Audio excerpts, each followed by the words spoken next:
Hey, how's it going, everybody? It's VOC here. It's the end of May, and today I'm going to give you an update on the status of this guild hall that I've built. I'm leveling some tinkers up in the guild hall, and I'm going to give you an update on the warrior forge in Caerleon. So, for the guild hall, I've got tinkers, so I just grabbed some tinker books, and I've had this guild hall up for a couple of days. I tried to lay it out as optimally as possible. Um, I have the trophies, one of each tier, and then spyglasses, and then sharks, and then I have beds and tables to support the 15 tinkers. And so they're all tier 4 now. They're going to be done in about a minute, it seems. So I'll go out to the Warrior Forge, and then I'll come back here and handle all the tinkers. I thought they were already done, but I was off by a couple of minutes, it seems. So anyway, I'll go out and do the Warrior Forge update, and I'll come back here to this guild island. This is just a guild island in Caerleon that I built that guild hall on. So let's go out here to Caerleon and let's go check out the status of the Warrior Forge. The Warrior Forge is profitable. It's doing well. There's been a whole lot of debate about how profitable, how much food, I put into the Warrior Forge. What my intention is, how many people are helping me. First of all, I only have about 4 or 5 people that are helping me farm potatoes and sheep during the month, so I didn't get that much help. Second of all, but a couple million silver of help for sure. Maybe 10 million of silver from people. So every little bit helps. I would like some more people to help me with food for the Warrior Forge. It's constantly at 0% capacity, so it's getting used. I would like to note that some other people are starting to follow the taxes. There's a 15% mage tower over here. I don't know who this guy is, don't know anything about him, but he's got a 15% mage tower, and then there's a 15% hunter lodge, a 15% toolmaker, 13% even, and some reasonable alchemist labs by Vassort. I don't really know Vassort either, but some people have pointed that out to me. Some people have put these plots for sale. Don't buy these plots now. These plots are rip-off. It's auction week. You would never want to buy a plot during auction week, because then you're just going to have to pay to defend it in the auction. So be careful of whoever these people are that are trying to sell their plot. It's people. Look, it's all the same guy. It seems like it's people that are trying to rip off noobs. Yeah, see, this is Arcaner guy. He's trying to rip off noobs. Have some noob come pay 75 million to buy his plot. He'll keep all the 75 million, and then you have to defend it this week. Sure, your bids count double and whatnot, but you got to defend it. So let's see, what's the auction cycle left? You can go through and you can see how it's all going to play out this week. There's 3 days and 9 hours of auctions. I haven't bid yet. I'm going to bid, later on. My bids count double. You can see what I bought it for last auction cycle. So there's a lot of information here. And then after the auction ends, there's a 24-hour period where, let's say if I lose the auction, I can deconstruct my building to get back my block and make sure that I get all my money off of the forge in time. So you can go through and you can go, if you're looking to find a plot, you can go through and you can look at each sign. This is one that I don't own. Let's just see what's going on here. This one sold for 40,000. Now it doesn't show you, what it doesn't show you is, was this a defense bid or was this an acquisition bid? Most of these are defense bids, so it looks like it was really cheap because people don't challenge them. Let's see if we can find an example of one. Yeah, see this guy? No one bid against him. So he kept his forge for 100,000 silver because no one bid against him, right? Because probably it's a guy that owns a whole lot of plots in Caerleon, and so people expected him to bid. So he had to defend for about 40 million here. And you can go through. Here's another example: 1 million silver, right? Basically, he got to keep his plot for free. Now this one, almost 100 million silver, but I think this was one that turned over. So I think I'm going to do a stream this time at the end of the auctions and kind of go through and look at what plots turned over, what the plots sold for, because that information wasn't available during the auction cycle. But again, people ask a lot about the economy, so let's go see. Yeah, so I've got I got 4 days left. Come on, where's the sign? I have 4 days left to own this forge, and 3 days left to place a defense bid. Right. Now, if we go here, we'll see that I've got 152 million silver. So let's talk about the economics. I bought the forge for 45 million. I bought the plot. Excuse me. I bought the plot for 45 million.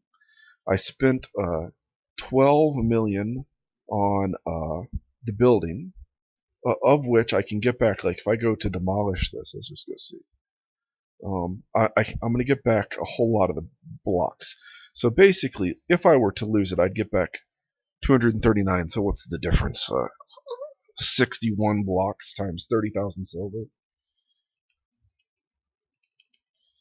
So, I'd lose about 1.8 million silver. If I had to repair this all the way, it's 32 blocks. So about half of that. So about, 900,000 silver, roughly in blocks to repair it back to 100%. So it decays about a tier 8 building over an auction cycle decays, around 1 to 1.2 million silver in blocks, if blocks are 30,000, 34,000, 35,000 each. So again, I spent 45 million on the plot, 12 million on the structure. But see, like, what could I get back? So 239 times, let's say 35,000. 239 times 35,000. I could get back, 8 million. This is about another million here, maybe 9 million. So, I'd get back about 9 million. Plus, if I sold the plot for what I bought it for, I'd get back that 45 million. So, I have about, let's say 50 to 55 million in equity in the plot, right? That I can get back if I sell this. If I allow it to be bought during the auction for what I paid for it, which it's feasible that you could do that. Even if I took, pick your argument. Even if I got back half of that, I'm going to get, I have 30 million to 60 million, let's say, in equity in this plot, depending upon how I chose to sell it if I want to sell it. Otherwise, I have to spend, about 1 million silver in blocks to maintain it for the month, which is not that much because it decays at about 0.5% of durability a day, and its durability is 300 blocks, right? Anyway, so there's some math on that. People were given some wrong information on the forums about that. But let's go back to see what the income is so far. So the income over the course of the past 23 days, again we have 4 days left, is 152 million silver. So what is that? 152 million divided by 23.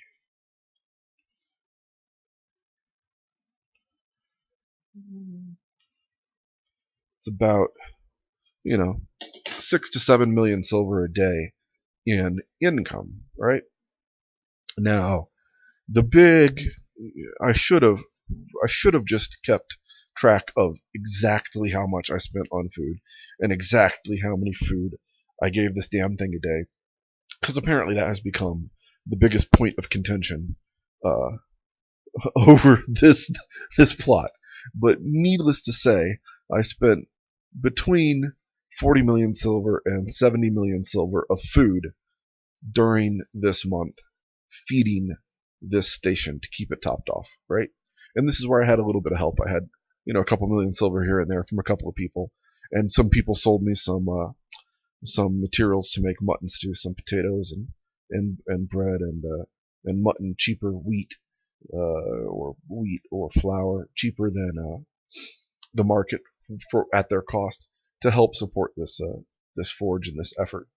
And I think we've had some accomplishments. Like I said, taxes in general were between 36% and 55% 1 month ago at free to play launch. And if you go around here and you look at the taxes now, like I said, we're already 15% Mage Tower 15% Hunter Lodge, 13% Toolmaker. There wasn't anything like this a month ago. The lowest tax rates a month ago were 36% on any production structure, and they went as high as 55% because the cartel was just taking advantage of free-to-play launch and taking advantage of the new players, not understanding really just how screwed they were getting. So I think just in general, from an educational standpoint, I brought some awareness to the community about what a tax rate is. And a lot of people asked, what are my intentions? You can go back and you can read. I wrote a lot of posts before I bought the Forge this month. My intentions were to break even. Now, obviously, I had 100% utilization, which is not normal, and I did a lot better than breaking even. Like, let's say I get back half of my money here, so 30 million silver, and you subtract, let's say the full cost of the food, 70 million silver, right? And so let's say I get back in 30 from my 52, so that'd be 22 million down plus 70, so 92 million down. That means I'm profiting 60 million silver in profit right now. In the worst case scenario, right? I'm up 60 million silver. Again, I'll go through the math of that. I'm assuming that I get back 30 from selling the plot and demolishing the building. So 28 from selling the plot versus the 45 I paid. And that would mean that I would sell it for 56 at auction, which is probably not going to happen. And 8 from the building. So that would mean I would lose 22 from the 45 and 12 that I put in. 45 plus 12 minus 30. What is that? 45 plus 12 minus 30. So that's 27 million, and then 70 million, so 97 million. So it's 152 minus 97.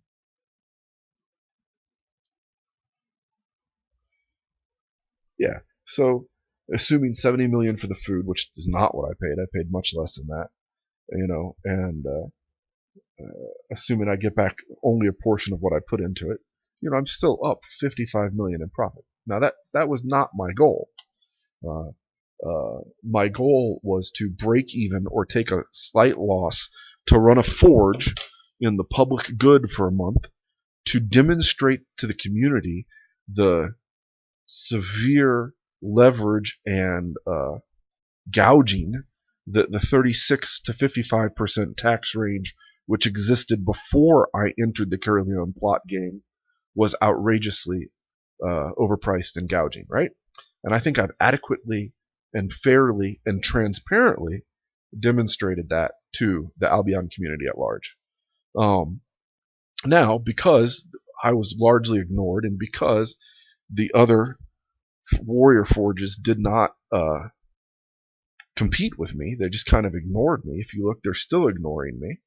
I had 100% utilization and therefore profited about 60 million silver. So there's been a lot of detailed math in the forums where people say, well, what if this tier was crafted? What if that tier was crafted? What are the economics per point of nutrition?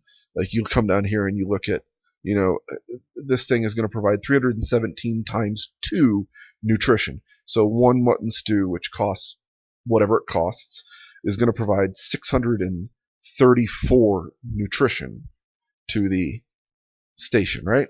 And nutrition is going to generate capacity, right? You have, food here. You can see the total nutrition of a tier 8 forge is 795,000 nutrition. So let's do that. 795 divided by 634.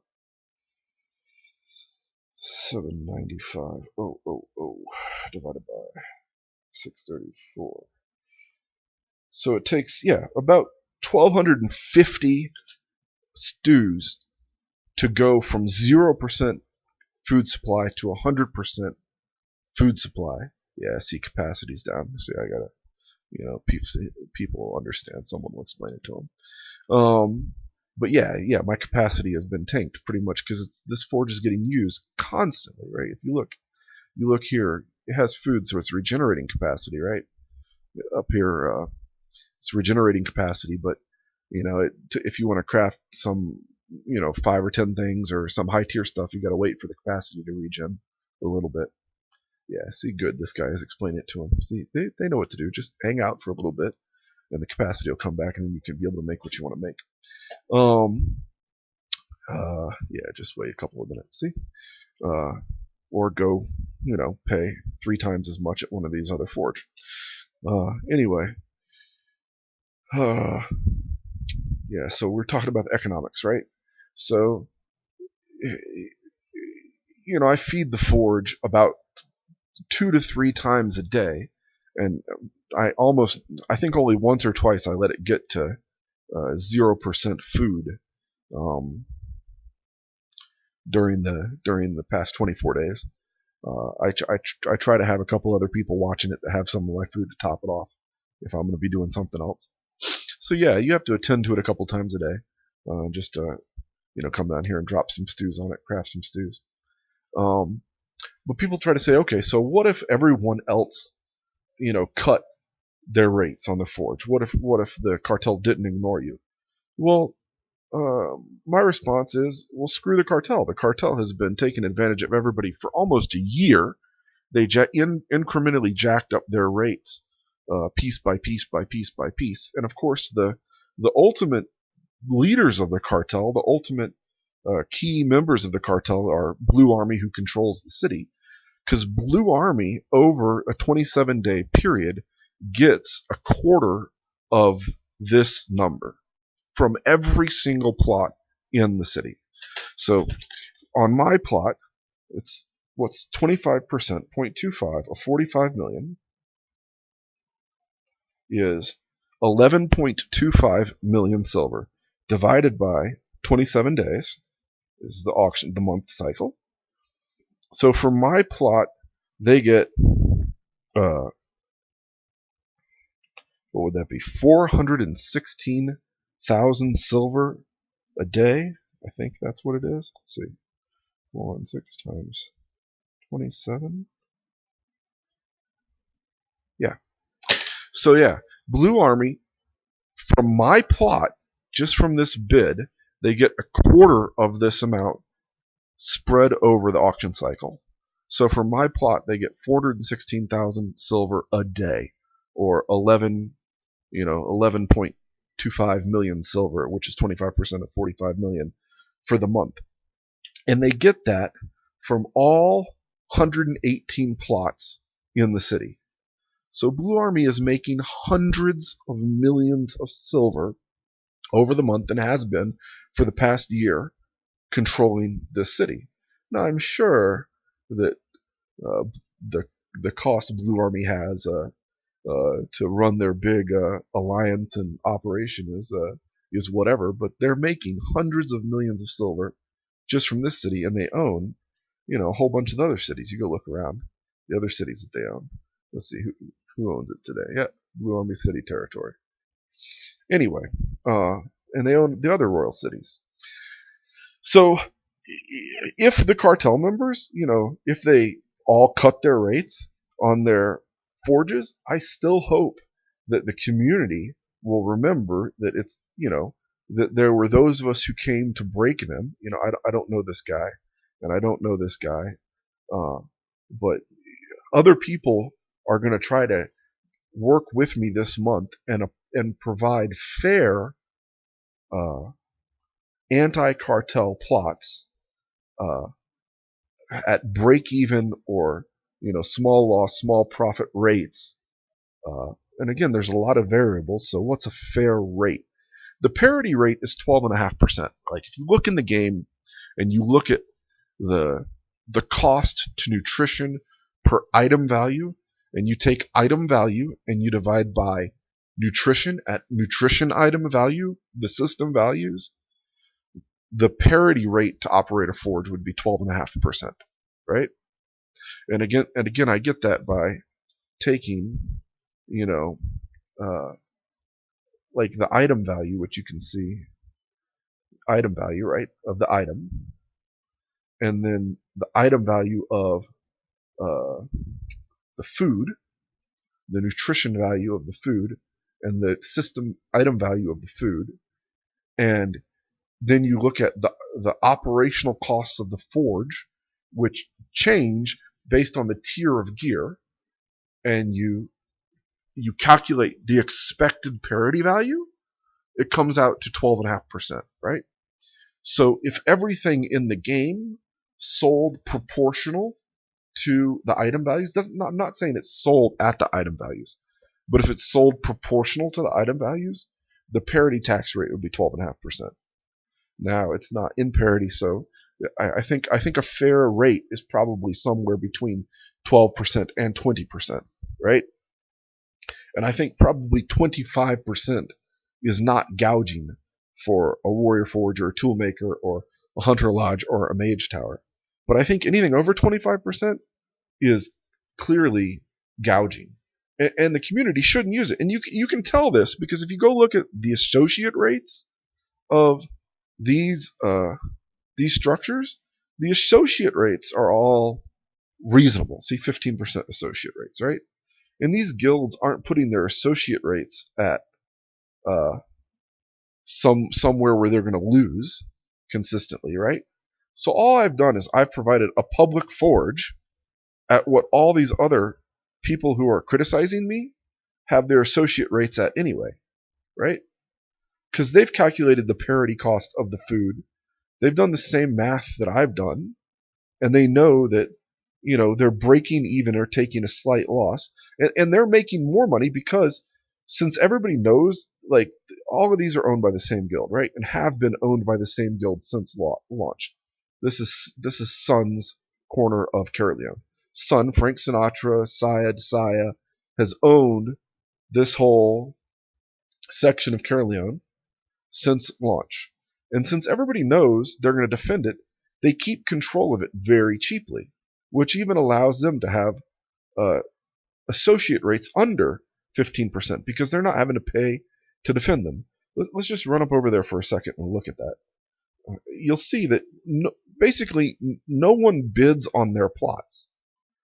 And people probably should. But again, if you bid on their plots, you're going to take away their money, silver for silver, right?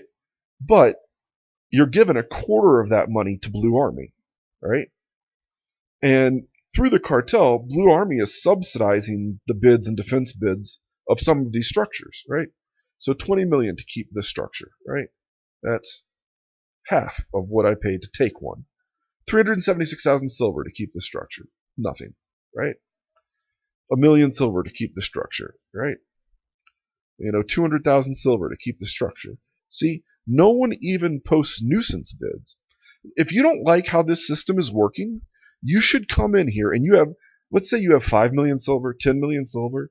You should go place 5 and 10 million silver bids on every single one of these cartel plots that are owned by these big giant guilds, just to force them to pay something to defend their plots. And what we really should do is we should make a forum thread where people come in an organized fashion, come and place. Look, this is a quad. This dude paid 244,000 to defend this quad, right? Bids are blind now, and what we should do is we should, in a targeted fashion, place bids worth at least like 40% of the value. Like, this is clearly worth at least 100 million silver, right? So they should be at least having to pay 25 million silver to maintain this. So it would mean someone would need to bid 50 million silver here, because their bid's going to count twice as much, right? So if you bid 50 here, it'll force Sun to bid 25 million and one silver to overcome your 50 million silver, because their 25 million and one defense bid would count as 50 million and two silver, right? Because they get double credit for their bids for the purposes of defending, because they have an investment in the pot, which makes sense. It's a good system. The bidding system I'm not criticizing, but what we need to do is we need to come and if you want to place, see, they kept this for 2,500 silver. I mean, there should be at least a 10 million, 15 million silver bid here. What's the worst? If you bid 15 million silver, what's the worst case? You end up a plot worth 15 million silver that the next day you can instantly sell for like 50 to 70 million silver instantly, right? Uh, so I mean, if you're one of the people that say, oh, what can I do to help overcome the cartel? Just go pick out, yeah, this is what they should look like. All of the plots should look like this plot, where they had to spend 38 million silver and some random change to defend their plot. They shouldn't look like what we've been looking at, right? And like this, look at this. This is complete right next door to this. 30 million silver here, 200,000 silver here. And you just go through and look at all these plots. You know, ride through the city on your own. Click on the signs. Look at the plots. Uh, uh, and make the cartel pay their fair share. Now, I'm sure Blue Army supports this as well because they're going to keep a quarter of it if they control Caerleon over the month. So there's a balance between making the cartel pay and enriching the guild at the top of the ladder, the top of the food chain. So Blue Army doesn't care either way. But all of these individual guilds, you can increase the pain. You can increase the pain of them sustaining and keeping their plots month to month, right? So yeah, there's my take on that. But yeah, if they compete, let's say some warrior forges compete with me, obviously I'm gonna hope that the community continues to support my forge, even if some of these other forges by the cartel drop. Now, if they're not cartel people, we're gonna have to figure out like how that is, right? But if they're not cartel people, you know, well, let's see where the warrior forge cartel mine. I think he's cartel. He's cartel. Cartel. Vastwort's okay. I don't know if he's cartel or not. He's the one that's got these plots up here that are reasonable. Yet he's kept it higher on his warrior forge. This guy's cartel. This guy's cartel. And by cartel I mean they're a part of that Discord where they price fix and have been price fixing for a year successfully, enriching themselves and enriching Blue Army. So, you know, it's this is how the game works. It's just I think we should start some economic PvP here to counter some of this. Anyway, I'm gonna go back and let's look at the island here.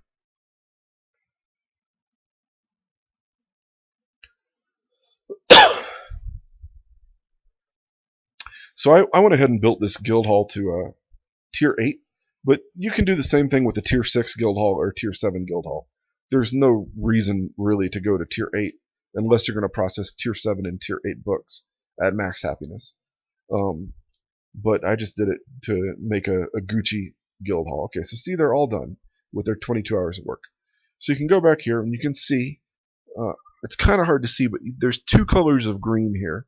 This is how much experience they had before, and this is how much experience the book gave them, right? And so I got 11, 14, 18, 19 pieces off of a book, right? And if I take that, see, then their experience bar, it all goes the same color. They get that experience. And then if I drop the next book on them, it gives the expected value of what you're going to get back, right? And if you look here, it breaks down the statistics, and you can go in and you can see the statistics of what you're going to get. But basically, it's the same percentage that you'd see it in the world where uncommons 1 in 100, rares 1 in 1,000, and purples 1 in 10,000, I think, something like that. And the book's going to give you back like 8 to 9, 4 to 5, 4 to 5, 2 to 3 at 122% happiness. And then you're going to get some more experience. So this book actually might push this guy to tier 5. Actually, it should push him to tier 5. And you can see the happiness level, he's maxed on his bed because they're tier 8 beds. He's maxed on his tables because they're tier 8 tables, and he's only a tier 5 laborer.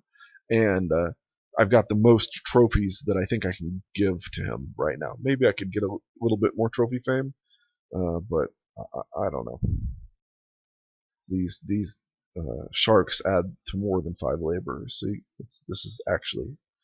this tooltip is actually not correct anymore.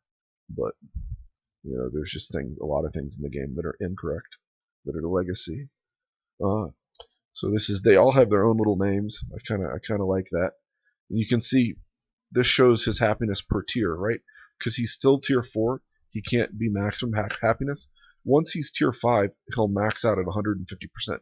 So he can process tier 2 books at 150%, tier 3 books at 150%, and tier 4 books, which is his current tier, at 122%. Once he becomes tier 5, he'll be able to process tier 4 books at 150% as well, which means when I drop the journal on him, he will give me even more materials than this. This is the expected return at 122% in 22 hours.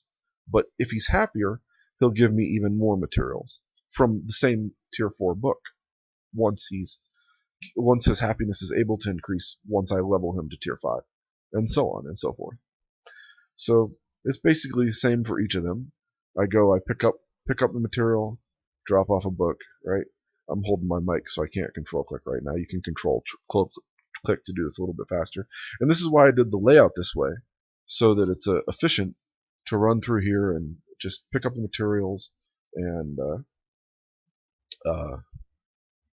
do this as quickly as possible. That's why I kind of made this horseshoe here of laborers.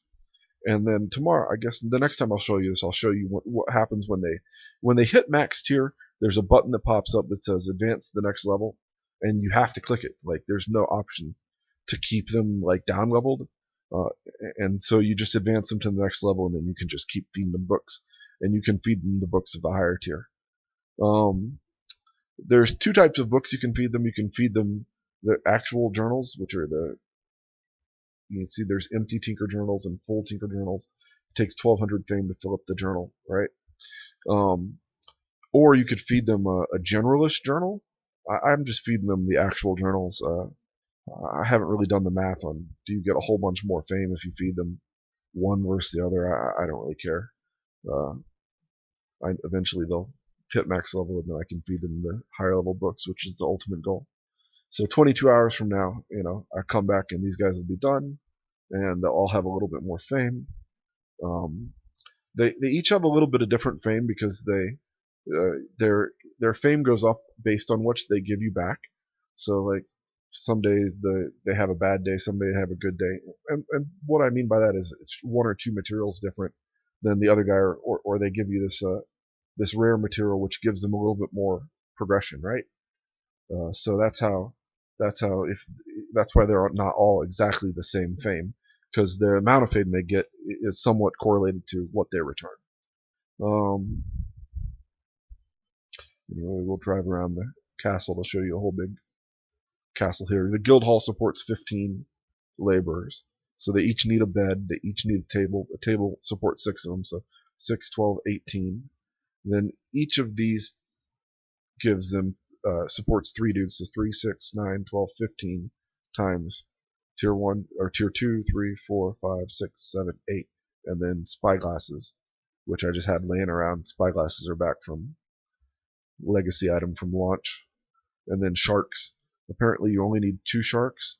Yeah, see, this trophy will add 5 happiness to up to 10 laborers. So I got 2 sharks in here. Even though this thing says the trophy will only add, to 3 laborers, but whatever. Wherever that tooltip was. Anyway, yeah, even when I built this, I had more tables in here than I needed. For some reason, I thought it was 4 to 1 instead of 6 to 1, but you can see this. There's 6 chairs on this table, so it supports 6 dudes. But yeah, ultimately, once this gets, right here, processing these books, I'm making about 2,500 silver a book a day, so times 15, right? So not that much. At tier 4, you're not making that much return, but at tier 7, you're making a lot more. You're making like 60 to 90,000 silver per book per day. Up to that much, depending upon if you've maxed their happiness and how you're filling the books, and so forth and so on. Anyway, that's my video today. A little bit about the laborers, a little bit about the auction cycle, a little bit about the guild hall. If you have It's the end of the month here. I'll show you some other things. Oh yeah, we'll talk about gold too. All of this has to be, I've been talking about all the economics in terms of silver, right? When I bought the Guildhall, silver was 1600 silver per gold, and now silver is, let's go look here. Gold has spiked because they banned a bunch of gold sellers and the DDoS and all of this. There's a lot of reasons gold has spiked. But if you look here at the 4-week gold spike, here's what gold was when I bought the auction. What was that? Was 23 days ago. So yeah, when I bought that building, gold was 1500 silver to gold, and now gold is 2100 silver to gold. So I actually lost a bunch of silver in the incremental difference between if I had not bought the plot and not operated the plot and just left my money in silver, I would have gained, whatever that is, 20% in value, right? So what is that? Let's just do the math real quick. So let's do 20,000, 2,000 divided by 1,500, right? Just for a quick.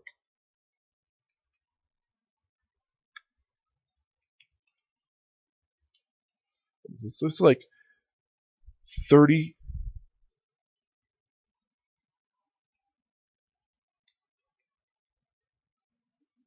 Yeah, so it's about 33% increase. So what was my investment again? It was 45 million plus 12 million plus. It's hard to see. My food investment was over the time, but let's say 45 million plus 12. Let's say 100 million silver, right? So I've lost around 30 million silver in the arbitrage value, in the opportunity cost value of just had I just left my money in gold. So everybody who owned a plot this month has lost, 30 million silver, more than they normally would just by having your money stuck in the plot the whole month long while gold appreciated so much. Now, is that going to happen all the time? I don't know. The gold market is your take on the gold market is like your take on the Bitcoin market or the stock market. But you have to recognize that as a loss as well. So that 50 million that I told you I made earlier in the video, if you got to really subtract 30 million from that, because if I want to look at my wealth in terms of gold, well, then I've lost. Then I have to take into account that 30 million silver of market differential between the gold and the silver price. And that's accurate. Now, in the next couple of days, the gold market over the next 3 or 4 days, I expect gold to drop from 2100, because what's going to happen is all the people that want to place bids on the auction are going to sell their gold to have their capital available over the next 3 days, probably 2 days from now, to bid on the plots. And then the moment the auction ends, 4 days from now, gold will spike back up. So over the next 3 days, if you go look here, like on this, like over the next 3 day cycle, I think you can already see it happening, right? I expect gold will go down to about, maybe 1900, maybe 1800. It'll go down, and then 1 day after the end of auctions, it'll spike immediately back up to 2100, wherever it was, 2100, 2200, something like that.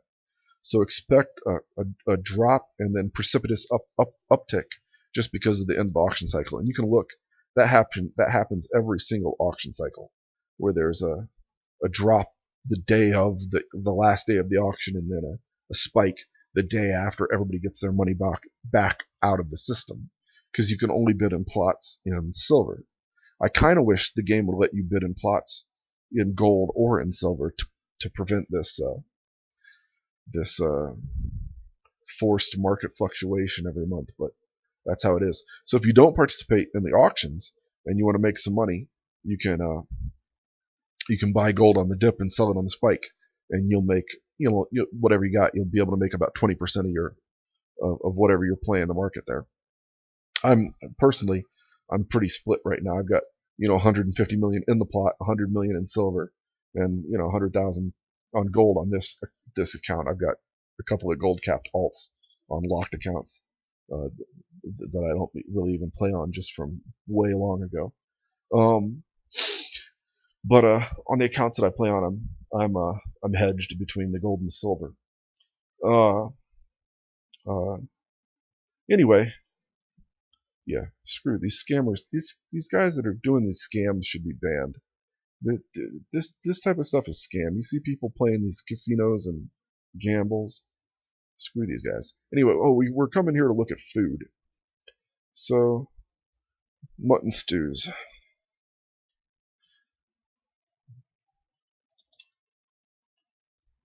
Type in one-handed.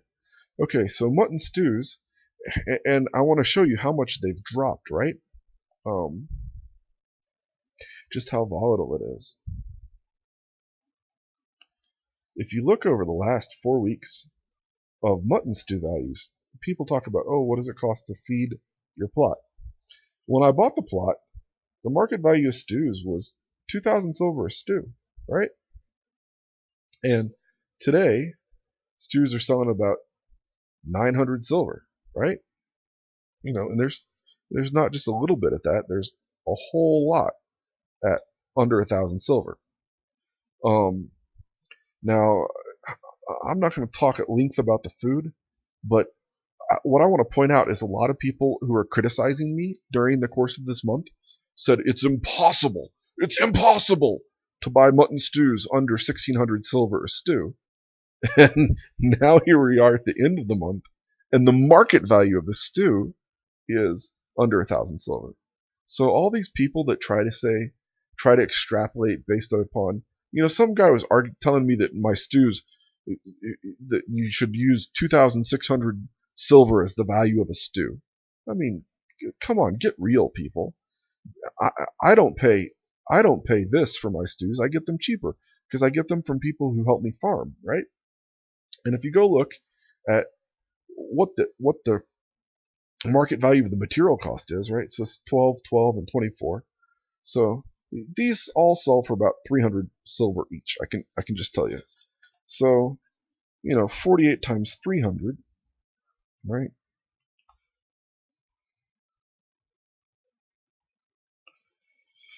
It's about 14,400 divided by 10.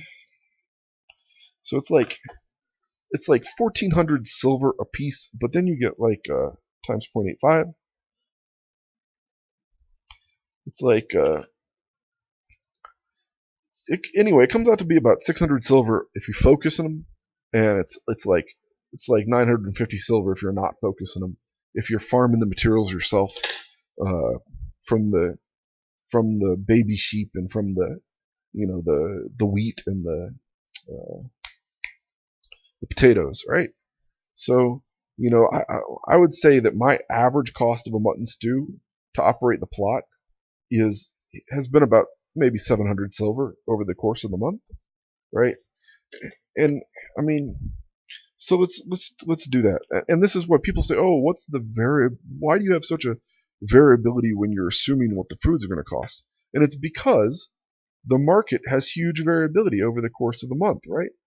And so people say, oh, you got to use the market value, and some people say, oh, you got to use the actual system value, what it cost you to make it yourself. And some people are arguing all these opportunity cost arguments. Okay, I understand the opportunity cost arguments, but the price that I can get food at might vary greatly between the price that you can get food at, right?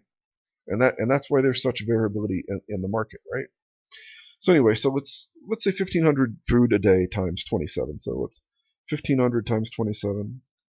This is just to get some back in the math. Food calculations.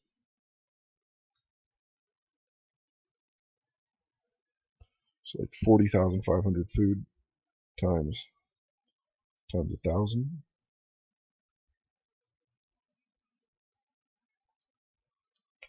So yeah, it's like, I mean, your food cost is going to vary between like 40 million to 70 million silver, and that's where I'm getting my range from. People, all these haters on the internet on Reddit asking, what are your food cost assumptions, right? You're not showing actual numbers. Well, here's the actual numbers, right? And I get this huge range, because over the course of the month there was a huge range, right? And each day I would buy food at a little bit of a different price. And I'm not buying it from the market either. I'm buying it from people who are helping me. And I didn't keep a price of every single wheat that I bought and every single sheep that I bought uh, to figure out actual food. I just kind of winged it because I don't want to do the math every single day. Maybe I will next month just to provide a little bit more insight, and then at the end of the month show everybody what the food broke out to. But anyway, this is my auction week update. Please, if you have any questions, again, I'm trying to be as transparent as possible. You know, if you have any questions about this process, hit me up, and I can break it down for you. I guess where is that stuff? Well, these are my books. Where the hell? Oh, it must be on him. Let's go see if it's on Best.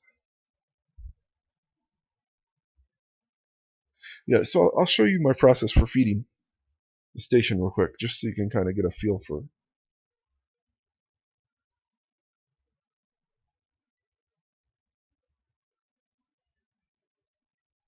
Yeah, it must be on Best. And I've done this before, but some of those videos got deleted, so I've moved over to YouTube to try to keep the videos around longer. So yeah, so I have just my alt sitting here with the materials to make the food, right? And he's got even a couple thousand foods finished, right? And this guy isn't. I have two other cooks that are fully capped, but this guy's got 97 butchering, 91 bread making, and then he's pretty high. I think it takes like 100 focused for him to make a 10 soups. Let's go see here.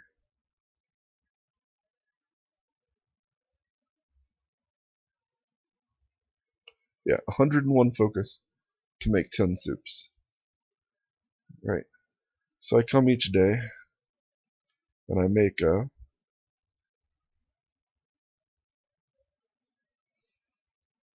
I just pound out some soups with his focus. Now his focus is pretty valuable because this guy can actually make some other stuff. But it's just convenient. I've been using his focus for soups for this week, and the other two guys I've been making some food for the plan for next month.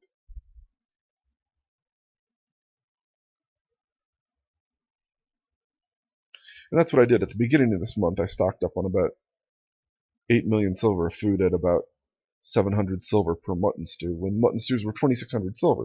And people were like, "Oh, you're not getting mutton stews for 700 silver a mutton stew," and now the market's 900 silver. And I think a large part of the mutton stew devaluation is because of me, because this Warrior Forge has been at 0% capacity, and I've put 50,000 mutton stews into this Warrior Forge that I've made myself, that I haven't bought off at the market, and that's 50,000 mutton stews that haven't gone into the cartel's Warrior Forges. So that's 50,000 extra mutton stews over the course of the month that weren't bought by the cartel and weren't bought by me.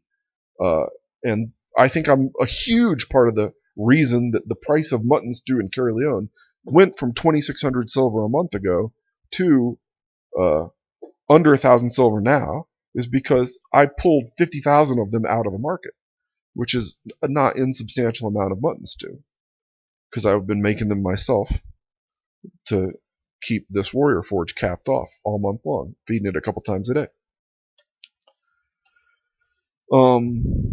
So yeah, that's about as transparent as I can be. I think I've been completely open on everything, and I think I've answered everybody's questions to the best of my ability, which is with as much transparency as possible. That's been my intent, to just re-educate the community about what the actual economics of this city are, and how the cartel for the past year that I was gone playing Path of Exile, how they just really took advantage of the community, and no one held them to account. And it only takes one or two or three people to hold the entire city, the entire 118 plots to account. And it doesn't take a lot to do that. 100 million silver. I did it. 200 million silver. You can do it. And others will start to follow suit because they recognize that, if the cartel is slow to respond, that there's profit in it. Anyway, that's everything. It's May 29th, 2019. VOC signing off. Thanks for watching.